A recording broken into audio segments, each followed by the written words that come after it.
How can you become less reliant on coping mechanisms? That's the question. I'm out and about. Let's rock and roll. Are you listening? Yeah. Yeah. Hello, if you haven't already, please do hit the subscribe button. Like and share this video. Let's try and share these freaking videos. That's what I'm asking you to do now. Somehow, share this video across whatever platform. Let's try and get a few more views and try and get a few more questions. If you have a question, please drop it in the comments below. So thanks to Andrew for this question on Twitter. How can we become less reliant on coping mechanisms? And I guess we can include safety behaviours in this, coping mechanisms. I'm trying to think of coping mechanisms that I might use, like messing with my hat. I guess that's a bit of a coping mechanism. Or fiddling with my glasses. If I'm in a conversation or something, I'll take my glasses off, put them back on, mess about with them. Like taking a bottle of water with me, chewing gum, or having mints in my pocket, or having an exit strategy planned for when I'm in.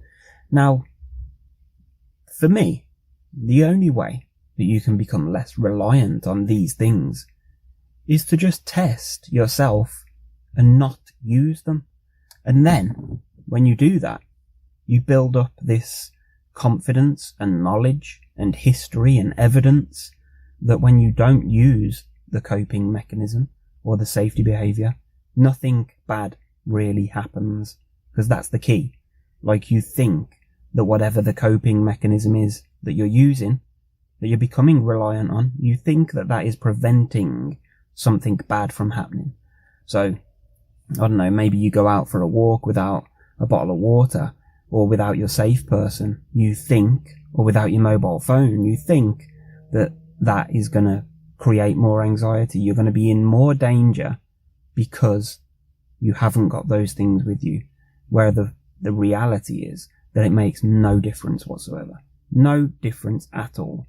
You could leave the house without a bottle of water, or you can leave the house without your safe person, and you are still the same person. It makes no difference whatsoever. So how do you become less reliant on coping mechanisms?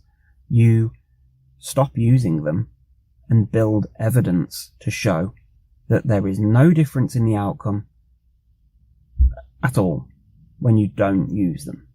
That's the answer. Stop giving power to coping mechanisms. Stop giving power to safety behaviours.